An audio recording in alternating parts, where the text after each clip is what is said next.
Bienvenidos al podcast de Aleph, un espacio para hablar de inteligencia y seguridad.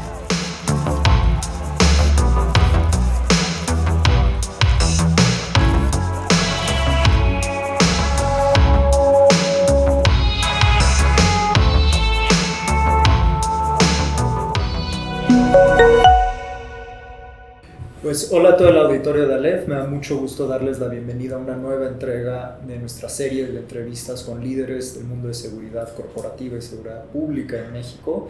En esta ocasión tenemos el honor de que nos acompañe Cinzia Luna Paredes, quien es Country Security Manager para Engie México. Cinzia, bienvenida. Muchas gracias.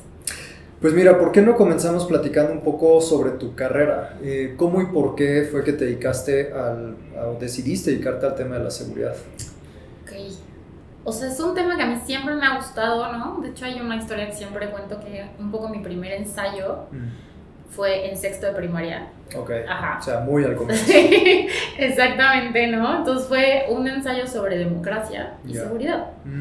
¿Por qué el ensayo lo enfoqué así? No me preguntes, ¿no? Pero fue un tema que me interesó, democracia. Incluso me acuerdo que mi miss me preguntó, ¿tienes un papá abogado? Y dije, no. Okay. O sea, porque me metí mucho en la investigación y la verdad es que me encantó como un poco el tema de cómo incidía, y de ahí obviamente conforme te vas formando, vas creciendo, como que vas agarrando un poco. Yo estudié Relaciones Internacionales en el ITAM, y al final siempre en ese momento, no lo sé ahorita, pero era como más, o era diplomacia o era comercio internacional, ¿no? Pero había un par de clases que sí eran más enfocados al tema de seguridad internacional y conflicto y guerra y todas estas cosas, prospectiva, ¿no? Incluso análisis. Entonces ahí como que tomé el gusanito de decir, esto me interesa, pero la realidad es que yo llego al mundo de seguridad como casi por casualidad, ¿no? Porque estaba yo trabajando, recién salí de la universidad, empiezo pero a trabajar en recursos humanos, cosa que no me gustó, pero un poco. Y entonces aplico una vacante en la bolsa de trabajo del ITAM confidencial, no sabía qué era, y resulta que era la Secretaría de Seguridad Pública en ese momento, ¿no? Entonces me hablan, hago la entrevista, paso todos los filtros, y allí es cuando empiezo en el 2008-2009 a trabajar primero en la Secretaría, y luego el jefe con el que entré en ese momento y el equipo con el que entré, la verdad era un equipo de gente súper joven, todos estábamos, o sea, no más de 25, creo que el más grande tenía 29, ¿no? Entonces estás en esta edad de que quieres dar todo y no te importa si no duermes, vienes acostumbrado a no dormir, ¿no? Y era muy demandante, porque era el sexenio del presidente Calderón, ¿no? Cuando estaba toda esta estrategia que comenzaba, pues era sumamente demandante y sumamente interesante, porque había una problemática que ya se había identificado, sumamente definida, ¿no? Y muchas ganas de hacer cosas. Y de ahí me muevo con este mismo equipo, con este mismo jefe, a la secretaria, al secretariado, y de ahí a Policía Federal. Entonces fue como un trayecto más o menos de unos 4 años, y después de ahí me recomiendan para entrar justo al Centro Nacional de Inteligencia, que en ese momento era el CISEN, ¿no? Ahí pasó casi 10 años, y al final decido hacer esta transición hacia sector privado, ¿no? Ya como un poco, y la verdad es que ahí fue un tema de mucho abrir los ojos, porque yo venía trabajando en inteligencia siempre, ¿no? En análisis de información e inteligencia, pero entonces, y como muy cerrado, obviamente, pero a mí me fascinaba, o sea, no sabes, me encantaba, aunque fueran horas largas, pero a mí siempre me ha encantado el tema. Y es una gran escuela, ¿no? Es la mejor. O sea, yo siempre voy a decir que si alguien quiere trabajar en seguridad, tiene que haber pasado por gobierno. Porque ahí aprendes el método genuino de hacer inteligencia, el método genuino de hacer seguridad, ¿no? Seguramente mucha gente no lo cree así, pero la realidad es que sí. O sea, y también otra cosa es como de mucha resiliencia.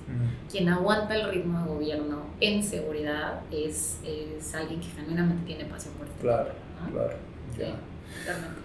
Muy interesante. O sea, y platícanos un poco, o sea, justo, digo, ¿por qué no ahondar un poco más en el tema del CISEN? Porque, pues, como dices, es una gran escuela, es una institución, digamos, que tiene como este misterio alrededor de ella y esta mística también. ¿Cuál fue, digo, no sé si la más, pero así como que las lecciones más importantes que te llevaste a trabajar en el CISEN?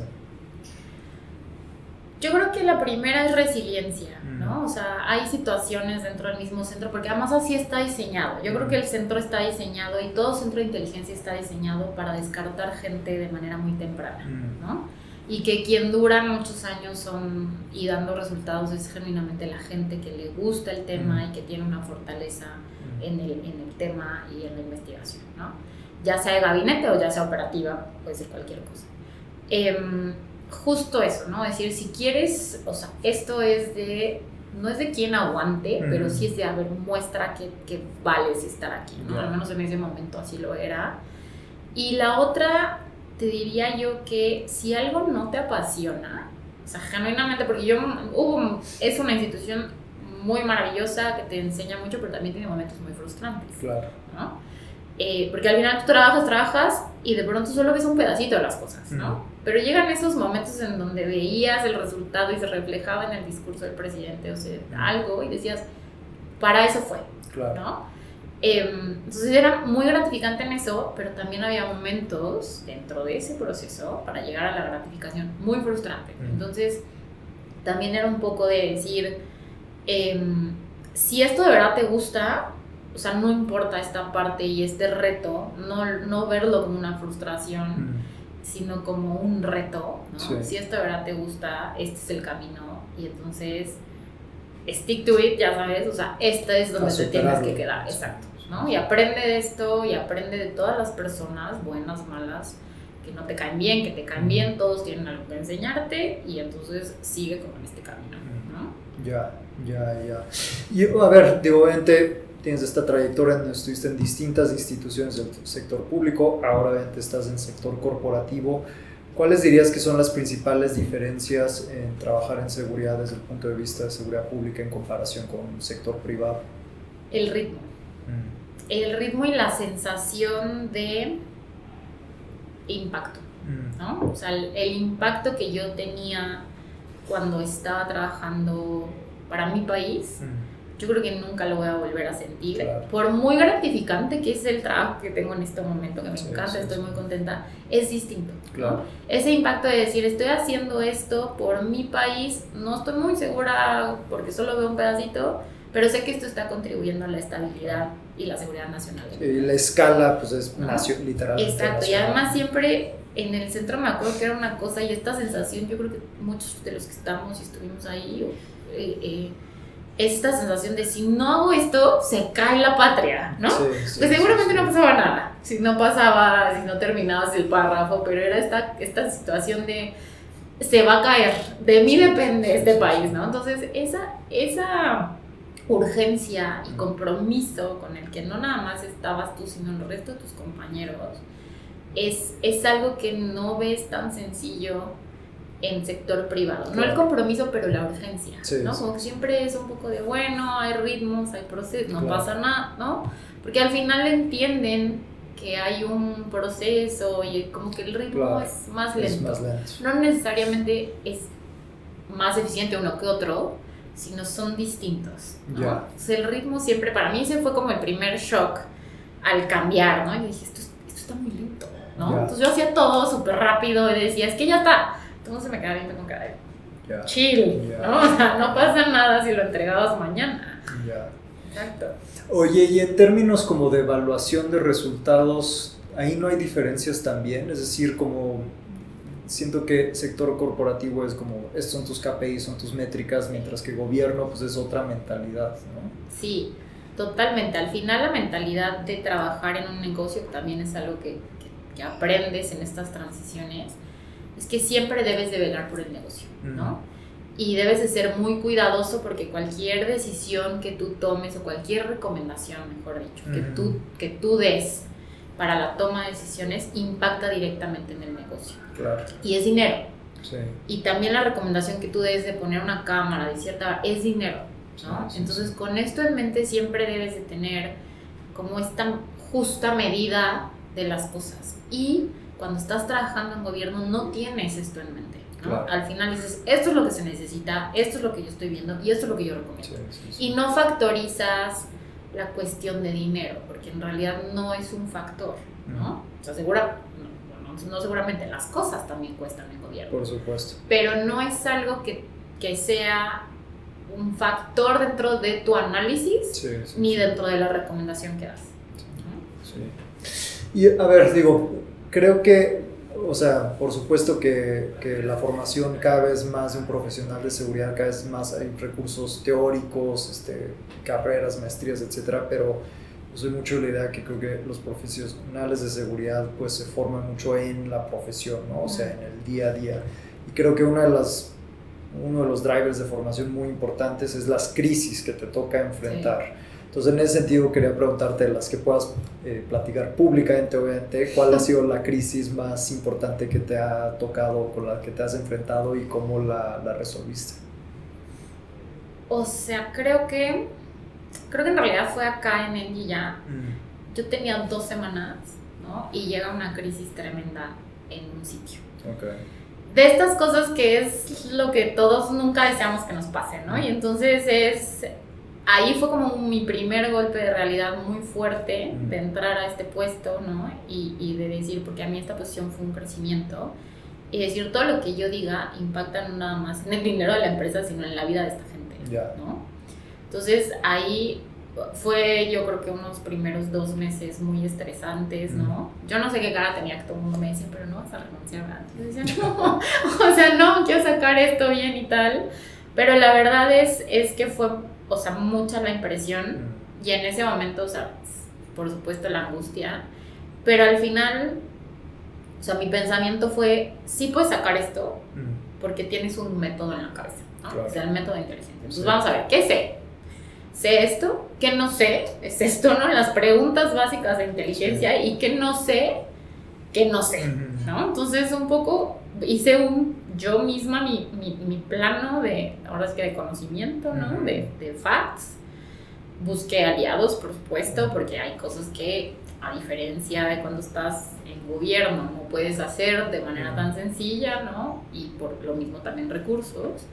Y además era un área de reciente creación, entonces justo busco aliados, y justo ahí me doy cuenta un poco, y también fue gratificante ver que este método daba resultado, ¿no? Entonces yo planteo esto a mi leadership, le digo, a ver, paso número 1, tenemos que definir qué es esto, no podemos reaccionar si no tenemos claridad, ¿no? Sí. Es hacer inteligencia, esto toma tiempo, lo voy a acelerar, un poco paulatinamente ir tomando estas decisiones de cómo voy escalando mi respuesta, ¿no? Cómo voy preparando al equipo que está afectado directamente, y después cómo voy desescalando, ¿no? Según la información que tengo. Y la verdad fue un gran aprendizaje que fue muy, muy de shock, como regularmente dices, los grandes aprendizajes son. Pero al final no solo aprendí yo, sino la empresa, ¿sabes?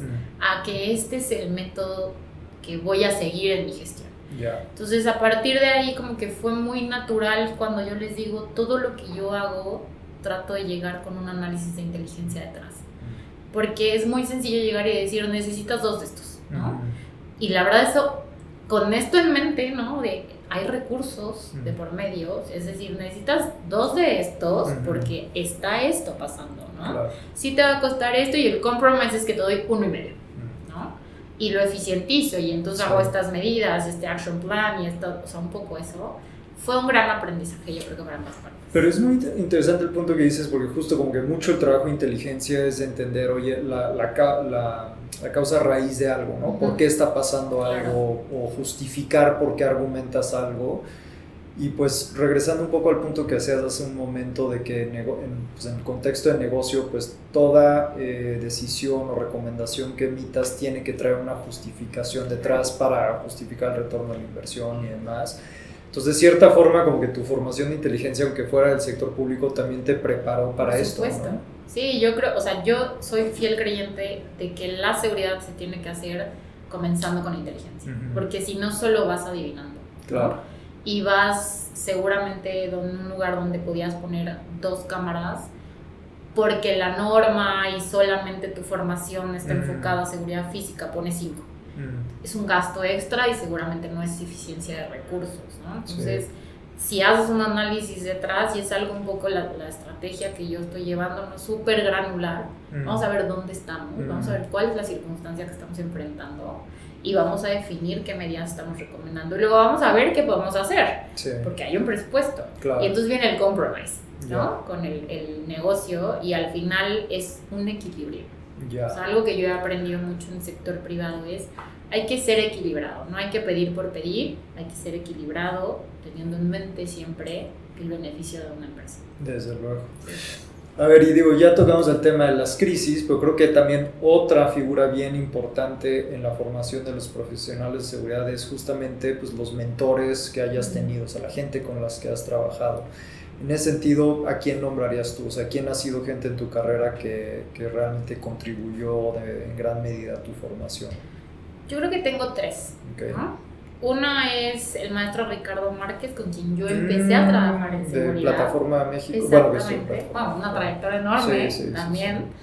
Él me entrevista, me contrata, ¿no? Y la verdad yo de él aprendí, y no nada más era él, porque en realidad era como todo el equipo que estaba en ese momento, que es, hay que ser incansable, ¿no? Me acuerdo de esta frase de la seguridad no duerme. Genuinamente la seguridad no duerme. Para que funcione la seguridad no debe de dormir. Sí. Es un gran profesional. Sí, o sea, y para mí, más allá de obviamente personalidades y todo, y que la dinámica llegó a ser agotadora, ¿no? Al final, en retrospectiva, digo, es que esa parte de ser incansable, ¿no? Te deja mucho este sentido de compromiso, porque además lo veías, y ahorita me vuelvo a encontrar con profesionales que son incansables.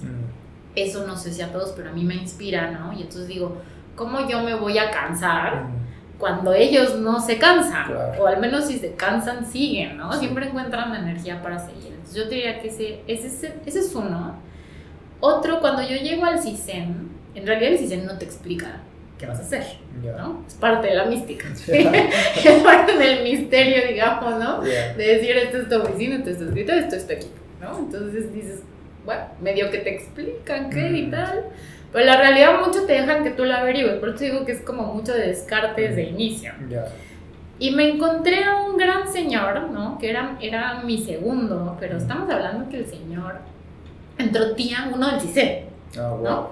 Entonces, y lo vi jubilar y fue fascinante porque tenía 30 años en el centro, ¿no? Qué bruto. Vivió todo, ¿no?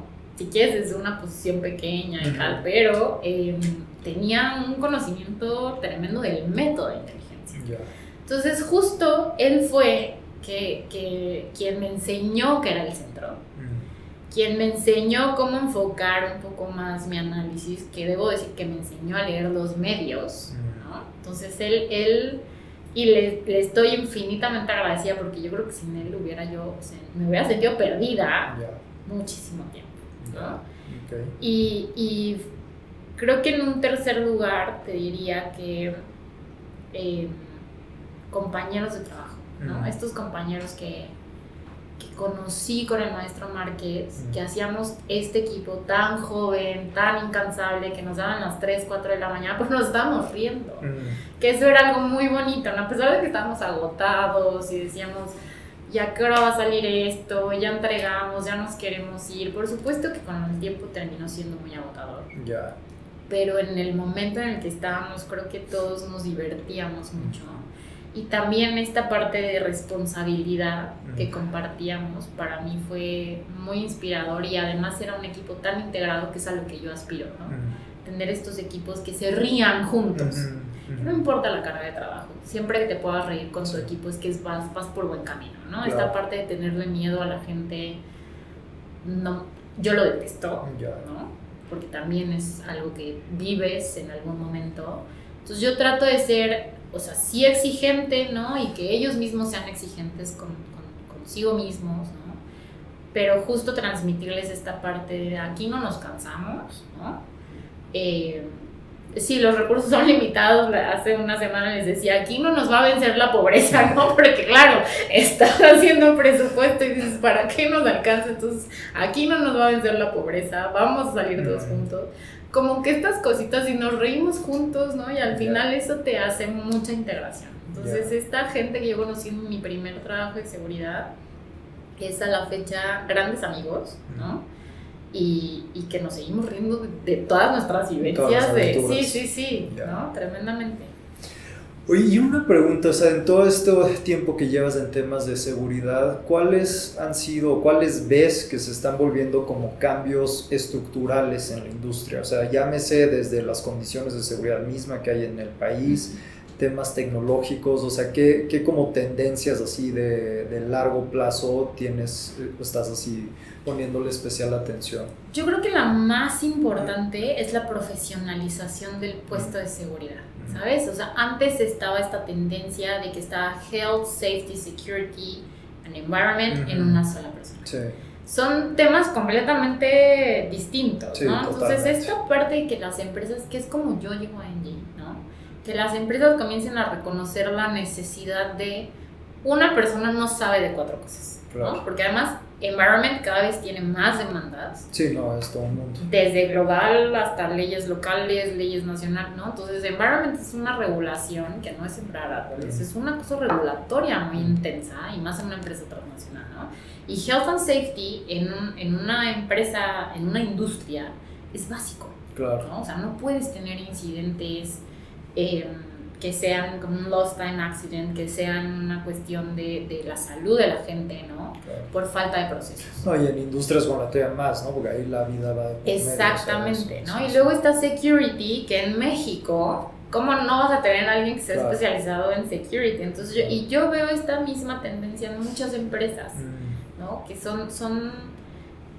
están reaccionando a la necesidad de tener a alguien, pero además ya no nada más es tener a alguien que haya sido policía, ¿no? Como hace muchos años, Sí. que hay mucha gente que por supuesto ha contribuido y se ha formado y tal, y es grandes profesionales, sino que ya buscan a alguien que tenga ese antecedente, ¿no? Porque además que sepa hablar con las autoridades, Claro. es algo súper importante, pero que además haya podido transitar de manera correcta hacia el sector privado, pero que además haya certificado, Sí. porque la seguridad pública y la seguridad nacional es muy diferente a la seguridad corporativa. Sí, ¿no? O sea, que así hay un factor muy importante de seguridad física. Sí. Te guste o no te guste, tienes que ver que la barda mida lo que, Tanto, tenga, sí. lo que tiene que medir, Sí, ¿no? Y que sí. la cámara apunte a donde tiene que apuntar, que es algo que a mí no me encanta, pero es parte del trabajo, Sí, ¿no? sí. Y entonces un poco engranar, entonces esta demanda de profesionales con todas estas características creo que es el primer cambio. ¿Y no crees que ahí hay un área de oportunidad de, digo, obviamente hay certificaciones como ASIS, ¿no? O sea, hay mucho literatura que viene de fuera? Yo soy de la idea de que, lo decías hace un momento, o sea, el contexto mexicano de seguridad es particularmente retador, y justo está habiendo este proceso de profesionalización.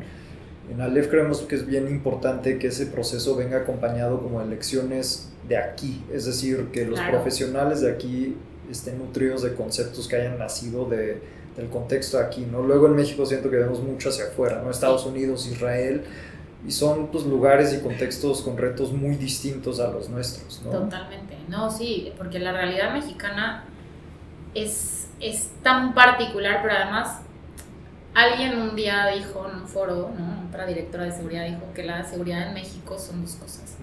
Es granular y volátil, ¿no? Entonces seguramente tú lo has visto, la seguridad cambia o la situación de colonia a colonia o de calle a calle, ¿no? Si tú no llegas al punto de la calle, seguramente vas a tener ahí un punto ciego, ¿no?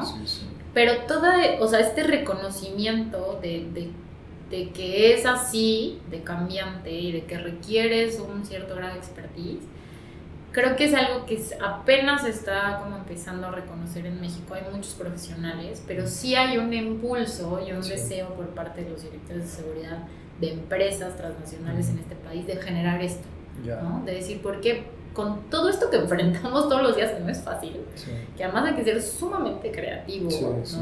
Para poder sortear esto. Sacar el ingenio mexicano. Exactamente. Para el bien. Exactamente, ¿no? Hay que ver cómo podemos transmitir esto al extranjero, ¿no? O sea, en una empresa global regularmente tienes sesiones con otros directores, ¿no?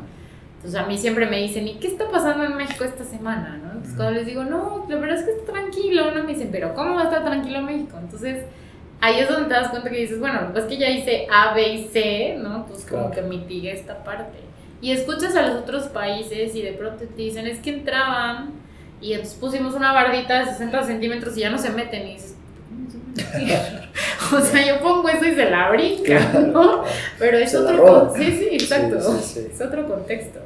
Ya, o sea, y a ver, siguiendo con este tema como de profesionalización y que justo ahora pues estás en un rol de liderazgo, estás armando un equipo, ¿qué recomendaciones le darías tú o le das tú a gente que está empezando su carrera en el mundo de seguridad? Justo tengo yo un equipo que está, digamos, en formación, ¿no? Porque está muy consciente de su objetivo en cuanto a seguridad patrimonial, que es proteger activos, pero no tienen este método, ¿no? Entonces, lo primero que yo hago es darles método de inteligencia. O sea, al menos que sepan dónde buscar. Porque parte de esta parte granular de la seguridad es saber encontrar la información. Entonces, lo primero que hago es, o sea, lo primero que yo diría que hay que hacer es formar a la gente en método de inteligencia. Porque es tu base, ¿no? Si la gente al menos sabe distinguir de una fuente buena, de una fuente mala, de la información verdadera, falsa, contrastarla, ¿sabes? Eso es básico. Entonces, ese es paso número 1 y ya después puedes seguir con cosas un poco más especializadas, ¿no? Como CCTV, como seguridad física, pero también hay que aprender a leer a la gente, ¿no? O sea, yo tengo una chica que es muy buena en lo que hace, pero de pronto me dice, es que a mí me gusta seguridad física. Y yo, ¿en serio? Me dice, sí. Y yo, bueno, vamos a impulsarte en seguridad física, ¿no? Y hay otro chico que me dijo, a mí me gusta investigar. Y dije, bueno, vamos a ver, ¿no? Inteligencia. Entonces, así vas formando un poco un equipo, pero yo creo que antes de darles esta especialización, todos deben de saber hacer inteligencia. O sea, un mínimo de saber buscar es una cosa básica. Y sí, obviamente conforme van avanzando, seguro los tendrás que mandar a certificarse para que también ellos puedan avanzar en su carrera. Claro. Porque además lo que no quieres es que la gente avance en su carrera y que si tú un día te vas no se caiga todo, ¿no? Sino ir generando también cuadros, como le llamaban en gobierno, ¿no? Ir generando cuadros que puedes decir, tengo este elemento súper bueno, ¿no? Y eventualmente que se puedan certificar, pero si les das esta base súper fuerte de inteligencia, de saber discernir, de tener criterio, ¿no? Yo creo que con eso empiezas una profesionalización muy importante de los equipos, claro. Y a ver, entrando un poco en la industria en la que estás, ¿cuáles son, digamos, los retos, los principales retos de seguridad que enfrenta hoy en día la industria energética en México? Bueno, la industria energética en general, yo te diría que sin ir a detalles de si es gas, renovable o lo que sea, es las ubicaciones que tiene. Regularmente, como son instalaciones muy grandes, regularmente son en zonas remotas, ¿no?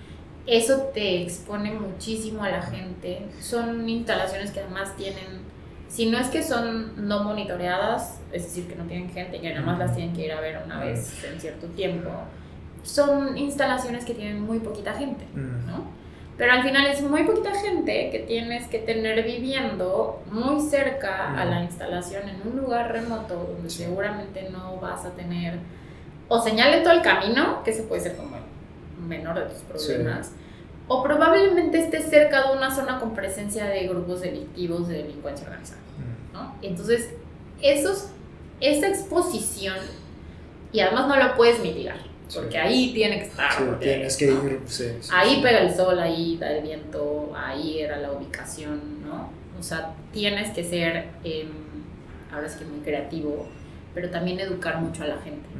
Entonces, el reto yo creo que en energético es su ubicación, pero también hacerle entender y educar a la gente, a tu equipo, al operativo, digamos, al negocio, para que entienda dónde está, porque también luego como mexicanos caemos en esta parte de ahí normal, hay otro muerto, ¿no? Bueno, pasa siempre. Esta parte se da mucho en esas zonas, porque además así son, ¿no? Entonces, un poco decirles, ok, sí se da mucho, pero eso no lo hace correcto, y no quiere decir que lo desestimes, porque al final tú estás trasladándote en esto, ¿no? Y te estás exponiendo.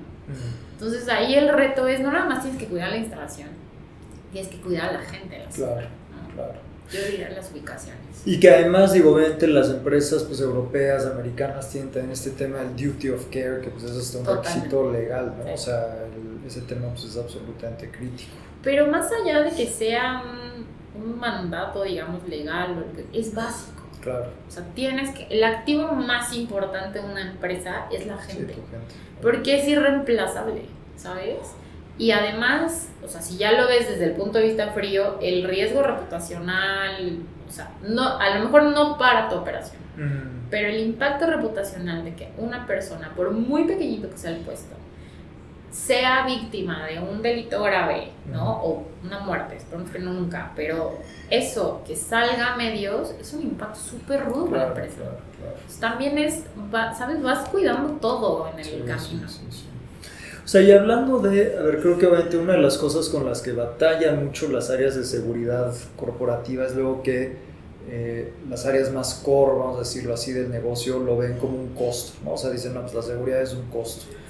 ¿Cómo es que tú, digamos, haces el trabajo como evangelización y de persuasión como para cambiar esa percepción? Y que creo que es un punto que le interesa, es algo que genera muchos likes en YouTube, o sea, de entender, a ver, cómo le hablo al negocio en su idioma para que no nos vean nada más como parte del costo, ¿no? Sí, claro. O sea, creo que como un área de soporte, que es seguridad, tienes que aprender a conocer al negocio, tienes que aprender cuál es el negocio, ¿no?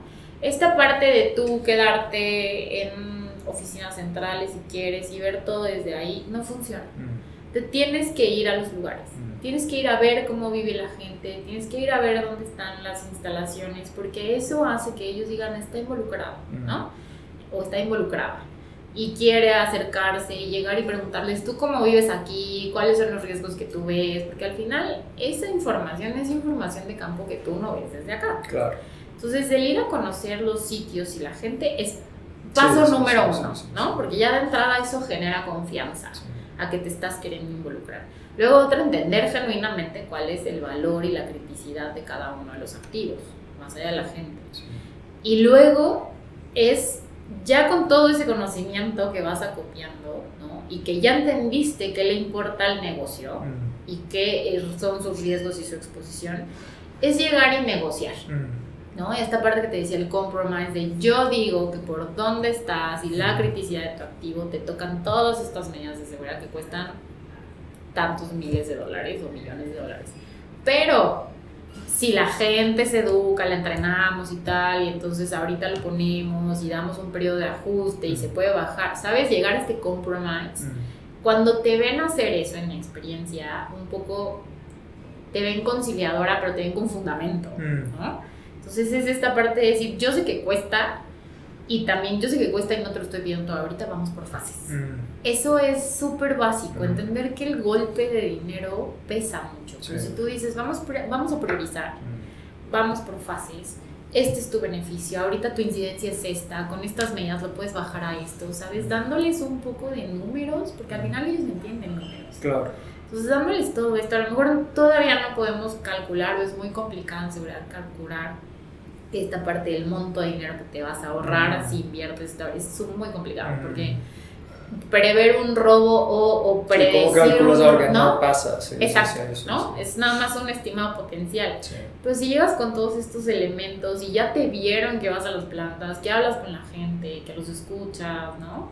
Creo que ese es un paso súper importante. O sea, estar desde un escritorio queriendo hacer seguridad es imposible y es inaceptable. Sí, no, y totalmente de acuerdo. O sea, creo que incluso a mí me pasa todavía cuando voy a ver la operación del cliente, o sea, te da una cantidad de información que es imposible, o sea, es irreemplazable. O sea, no hay como estar en campo, ¿no? Y ajustas, en ese momento tú te ajustas, ¿no? Y dices, o sea, acá hay instalaciones que están en zonas de bajío. Cuando yo las fui a ver, dije, pero ¿por qué no tienes? Ya sabes, ¿no? ¿Por qué aquí no hay esto? ¿No? Dicen, no, pues es que no se puso nunca. Pero de pronto volteas y estás viendo todo el entorno y de pronto hay alguien que está viendo y aquí nadie ponga nada. O sea, no nos ha pasado nunca nada, no, ok. Cuando llegas, saludas, sí, ok, mantente así, no pongas nada. Claro. Porque si tú pones algo, que también es algo muy interesante que hay en Engie, la visión de sustentabilidad, que es no alterar el entorno. En realidad sustentabilidad es cómo hago yo negocio sin alterar el entorno. Y si lo trasladamos a seguridad, es cómo hago yo seguridad sin alterar el entorno, que al final me va a costar más, porque si yo lo altero me hago notar. Claro. Y eso me va a generar incidentes y además ni siquiera a mí, sino a esta pobre persona que viene aquí todas las semanas a tener que trabajar en esta zona, ¿no? Entonces un poco vas entendiendo y dices, aquí no pongas nada, ¿no? Sigue saludando, tú muy amable con toda la gente, ya te conocen, ya conocen el coche, ¿no? Tú tranquilos. Sí. O sea, justamente es eso, lo que yo siempre les digo, seguridad también es hacer que el negocio se mimetice en el entorno, ¿no? Que no llame la atención. Entonces justo es esta imagen, este conocimiento que adquieres hablando y viendo los sitios, yo creo que es invaluable para una estrategia de seguridad. Y ahorita que mencionas de como mimetizarte en la comunidad, también me imagino para Energía el tema de relacionamiento social es crítico, sí. ¿no? O sea, como que ese también se vuelve tu aliado, la comunidad, si gestionas bien la relación. Totalmente, ¿no? Ahí como seguridad en realidad el apoyo es al equipo que lo hace, ¿no? Son equipos sumamente especializados, porque ir a hablar con una comunidad nunca lo he hecho, pero estoy segura de que es una cuestión no fácil. Sí, no es trivial. ¿No? O sea, porque hay que llegar cuando puede la comunidad, los horarios, ¿no? Lo que a nosotros les ayudamos es obviamente dándoles las medidas de seguridad para sus traslados, dándoles un briefing previo de así está la zona, ¿no?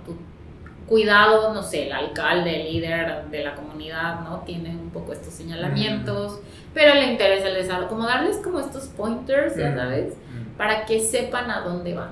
Yeah. Básicamente es darles conocimiento. Pues inteligencia. Exacto, claro. ¿No? Que les facilite las cosas y las medidas de seguridad necesarias para que puedan acudir. Horarios muy estrictos, ¿no? Mecanismos de comunicación, o sea, todo. En realidad ahí sí nuestra labor es 100% soporte, ¿no? Pero sí es algo que si no tienes, tu negocio no avanza. Claro. Y a ver, para cerrar, obviamente no podemos, dado a lo que nos dedicamos, no hacerte la pregunta, y menos con tu trayectoria. ¿Cuál es tu visión del rol de la inteligencia en seguridad corporativa, de lo que se pueda saber también en Engie? O sea, ¿qué importancia le ves a la inteligencia en seguridad? Yo creo que es la base. Okay. O sea, es básica, pero también es un proceso bueno y un proceso malo, ¿no? Hay mucha gente que salió de la institución, que salió del centro, que tiene muy claro qué es, ¿no? Y entonces lo aplica perfecto, pero también esto ha generado como cursos fuera de, que son valiosos, por supuesto, suman, pero luego dentro de eso, como todo, comienzas a ver cursitos, ¿no? Una cosa es el diplomado que te está dando alguien que lo sabe dar, y otra cosa es el cursito, 8 horas. Y 8 horas no aprendes nada, ¿no? Claro, claro. O sea, un poco esta que va diluyendo el método, eso me parece que es un riesgo. Pero me parece que es con una buena intención, porque hay una demanda de inteligencia, lo cual eso es también un cambio importante. O sea, en esta profesionalización de la posición y de la labor de seguridad, hay una demanda de inteligencia. Entonces eso es bueno, pero también creo que ahí entra ya como la expertise y el conocimiento de los directores de seguridad de decir, este sí, este no, ¿no? ¿A dónde voy a mandar a mi equipo a aprender inteligencia? A este no, porque dura 3 horas, va a regresar sabiendo nada, ¿no? Entonces un poco ahí hacer como esta selección de cosas, pero me parece que es con una buena intención y eso es algo muy interesante, porque ves gente muy, muy buena enseñando el método, como debe de ser. Pues Cinzia, de verdad, muchísimas gracias. Súper interesante, tu trayectoria y particularmente el hecho de que alguien que pues realmente es un profesional de inteligencia haya llegado a un rol de liderazgo en seguridad corporativa, pues obviamente es algo que nosotros festejamos muchísimo. Entonces, muchísimas gracias por el tiempo. No, gracias a ti. Muchas gracias. Y al auditorio de Aleph, pues muchísimas gracias por acompañarnos nuevamente y nos vemos en la próxima entrega.